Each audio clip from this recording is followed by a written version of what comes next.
नमस्कार friends, doctor Sumit Jaiswal, plastic surgeon. आज हम आपसे बात करेंगे लाइपोसक्शन के बारे में। जो लाइपोसक्शन प्रोसीजर है बना है लाइपो और सक्शन, मतलब फैट को सक्शन करके निकालना। बॉडी में जहां भी एक्स्ट्रा फैट होगा, सबक्यूटेनियस स्पेस में फैट होगा, उसे हम लोग इजीली लाइपोसक्शन के द्वारा निकाल सकते हैं। ये काफी पुरानी प्रोसीजर है, करीब 50 साल से दुनिया भर में हो रही है। टाइम टेस्टेड प्रोसीजर है। इसके कोई लॉन्ग टर्म साइड इफेक्ट और कोई साइड इफेक्ट होने का रिस्क नहीं के बराबर रहता है। ये उन लोगों के लिए उचित रहता है जिनमें काफी कुछ वो ट्राई कर चुके रहते हैं। डाइटिंग और एक्सरसाइज करने के बाद भी कुछ पार्ट बॉडी का ऐसा रहता है कि जहां का फैट जाता ही नहीं है। कई लोगों में लव हैंडल्स रहते हैं, कई में सैडल बैक रहते हैं, कई बार एब्डोमेन का लोअर पार्ट रहता है जिसका फैट जाता ही नहीं। कई बार वो हेरिडिटरी कारण से भी होता है। उस तरह के पेशेंट्स में हम लोग इजीली बिल्कुल छोटे से होल से विदाउट एनी बिग स्कार उसको आसानी से निकाल सकते हैं। ये प्रोसीजर किसी भी पार्ट में किया जा सकता है जहां पर भी फैट हो। मोस्ट कॉमनली एब्डोमेन में, थाइज में, चेस्ट में, आर्म्स में, बटक रीजन में, चिन में किया जाता है। जो पेशेंट्स रहते हैं लगभग 50% हमारे पास पेशेंट आते हैं मेल और फीमेल में। ऐसा नहीं होता है कि फीमेल का ही सर्जरी है ये। जो प्रोसीजर रहता है इसका ड्यूरेशन डिपेंड करता है कि हमें कितना फैट निकालना है और कितना एरियाज का निकालना है। रफली 2 आवर्स प्रोसीजर से लेके 3-4 घंटे तक का प्रोसीजर हो सकता है और कई बार हम 2 दिन कॉन्जिक्यूटिव भी करते हैं यदि पूरी बॉडी का लाइपोसक्शन करना है। जो लाइपोसक्शन है ये कॉस्मेटिक सर्जरी है या फिर जिसे कहते हैं बॉडी कंटूरिंग या बॉडी रीशेपिंग का प्रोसीजर है। इसे हम लोग वेट लॉस का प्रोसीजर नहीं समझना चाहिए, क्योंकि जो हम लोग फैट निकाल रहे हैं वो फैट निकालने में तो काफी लीटर में निकलता है, लेकिन उसमें वजन कम उतना दिखता नहीं है। ये जो प्रोसीजर होता है शेप सही करने के लिए होता है। लेकिन यदि हम कोई फैट निकालेंगे, किसी बॉडी का कोई भी मटेरियल निकालेंगे, तो ऑब्वियसली वजन भी कम होगा। लेकिन जो वजन कम होना चाहिए वो तुरंत विजिबल नहीं होता, क्योंकि बॉडी में उसके बाद प्रोसीजर करने के बाद एडिमा या स्वेलिंग आती है, जो कि अगले कुछ हफ्तों में खत्म होता है या कम होता है, जिसकी वजह से जो वेट लॉस है वो हमें लॉन्ग टर्म में विजिबल होता है। जो प्रोसीजर रहता है इसमें हम लोग एनेस्थीसिया देते हैं। डिपेंड करता है किस एरिया में करना है। अगर लोअर पार्ट बॉडी का रहता है तो स्पाइनल एनेस्थीसिया में रहता है। अगर आर्म्स और चिन का करते हैं तो जनरल एनेस्थीसिया में करना रहता है। आमतौर पर प्रोसीजर करने के बाद जो पेशेंट है उसे हम लोग सेम डे या कई बार अगले दिन डिस्चार्ज करते हैं। अगर साइड इफेक्ट की बात करें तो उसमें जहां भी हम लोग प्रोसीजर करते हैं वहां पर ट्रॉमा होता है, तो उस वजह से थोड़ा स्वेलिंग हो सकता है, रेडनेस हो सकता है, अनइवननेस हो सकता है, ऊंचा नीचा दिख सकता है। तो ये सब टेम्पररी साइड इफेक्ट होते हैं। जिसमें ज्यादा फैट निकालते हैं उसमें ज्यादा होता है, जिसमें कम निकालते हैं कम होता है। लेकिन अगले कुछ हफ्तों में सब कुछ सेटल हो जाता है। कोई मेजर साइड इफेक्ट या बड़ा साइड इफेक्ट होने का रिस्क बहुत ही नहीं के बराबर रहता है, क्योंकि हम लोग बहुत सुपरफिशियल प्लेन में रहते हैं, स्किन के जस्ट नीचे रहते हैं। वहां पर कोई भी वाइटल ऑर्गन, इंपॉर्टेंट स्ट्रक्चर नहीं रहता है। जो प्रोसीजर की जाती है उसके बाद हमें उस पार्ट कंप्रेशन करने का जरूरत रहता है।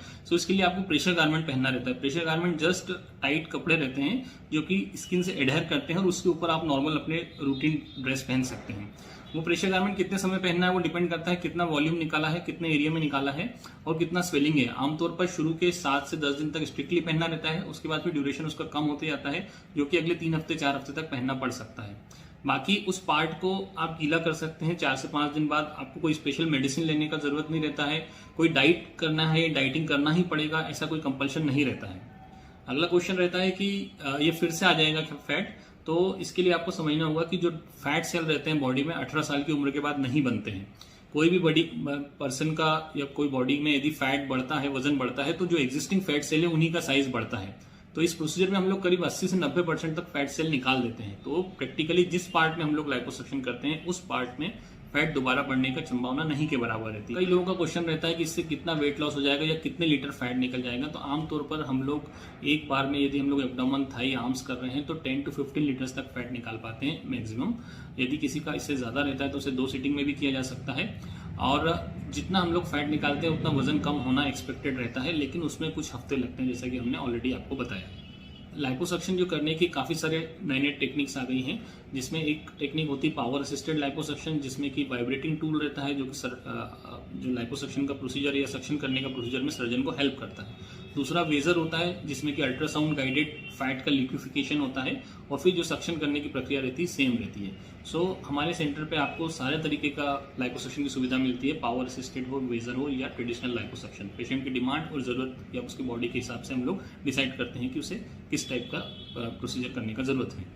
कई लोग इसे बेरेट्रिक सर्जरी से कंफ्यूज करते हैं। तो बेरेट्रिक सर्जरी इंटायरली डिफरेंट चीज है। वो एक वेट लॉस प्रोसीजर है जिसमें कि हम लोग स्टोमक या इंटेस्टाइन को काटते हैं या उसे बाईपास करते हैं, ताकि जो हम लोग फूड खाएं वो एब्जॉर्ब ना हो या फिर उसका कम से कम फूड इनटेक हो सके और उस वजह से वेट लॉस होता है। सो लाइपोसक्शन उस तरह का प्रोसीजर नहीं है, ये एक सिंपल प्रोसीजर है, मेटाबॉलिक प्रोसीजर नहीं है और इसका बहुत बड़ा कोई साइड इफेक्ट भी इस वजह से नहीं है।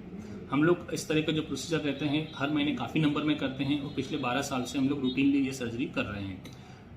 अगर हम कॉस्ट की बात करें तो लाइपोसक्शन का कॉस्ट डिपेंड करता है कितने एरियाज हैं, कितना वेट है और किस सिटी में कर रहे हैं। सपोज एब्डोमेन का लाइपोसक्शन करना है तो उसकी रेंज होती है 50 to 55,000। एब्डोमेन और थाई करना है उसमें भी वेट की रेंज काफ़ी सारी होती है। तो जो रेंज दोनों पार्ट का करना है तो अगर वेट काफ़ी कम है पेशेंट का तो लगभग 65 से 70,000 रहता है, अगर ज़्यादा है तो 85-90,000 रह सकता है। होल बॉडी लाइपोसक्शन भी एक चीज़ होती है जिसमें कि हम आर्म्स, चिन और एब्डोमेन, थाई, बाकी हिस्सों का, ब्रेस्ट के साइड रोल्स का भी लाइपोसक्शन करते हैं। तो उस हिसाब से कॉस्ट 1.25 या 1.5 लाख रुपए तक भी हो सकती है। तो एक 360 डिग्री लाइपोसक्शन होता है जिसमें कि posterior part, sides and front सब तरफ से कंप्लीट कॉम्प्रिहेंसिवली वेट लॉस करने के लिए या बॉडी रिकंटूरिंग करने के लिए प्रोसीजर किया जाता है। वो भी पेशेंट का अगर रिक्वायरमेंट रहती है तो हम लोग कर सकते हैं। सर्जरी किस तरह से की जाती है इसके काफ़ी सारे सर्जिकल वीडियो हैं हमारे जिसमें आप देख सकते हैं। ये हम लोग इंडिविजुअली एक एक पार्ट का भी प्रोसीजर के लिए आप देख सकते हैं या कॉम्प्रिहेंसिवली पूरा बॉडी का लाइपोसक्शन किस तरह से किया जाता है उसका भी वीडियो उपलब्ध है, जिसमें आप वेरियस पार्ट जैसे कि चिन हुआ, ब्रेस्ट का साइड रोल्स हुआ, ब्रा रोल्स हुआ, लव हैंडल्स हुआ, एब्डोमेन हुआ, थाइज हुआ, उसमें कर सकते हैं। कई बार जो टक प्रोसीजर है, टमी टक हुआ, आर्म टक हुआ, थाई टक हुआ, ये भी की जाती है स्पेशली उन लोगों में जिसमें सिर्फ लाइपोसक्शन करने से काम नहीं चलेगा। मतलब उनका स्किन अगदी बहुत ज़्यादा लूज है, बहुत ज़्यादा हैंगिंग स्किन है, स्पेशली बेरिएट्रिक सर्जरी करा है, वजन कम किया है या प्रेगनेंसी के बाद एब्डोमेन में काफ़ी लूज स्किन हो जाती है। तो उन केसेस में सिर्फ लाइपोसक्शन से नहीं काम चलता क्योंकि हम लोग को स्किन एक्स्ट्रा है, वो ठीक नहीं करेंगे तो वो अच्छा नहीं दिखेगा। सो उस कंडीशन में लाइपोसक्शन तो करते ही, साथ में जो लूज स्किन है उसे भी निकाल देते हैं। जिसे प्रोसीजर को एब्डोमेन में हम टमी टक कहते हैं, जिसमें कि हम लोग फैट निकालते हैं, मसल को टाइट करते हैं और स्किन रिमूव करते हैं ताकि हम प्री प्रेगनेंसी लेवल वाला जो फ्लैट टमी है लगभग वैसा अचीव कर लेते हैं।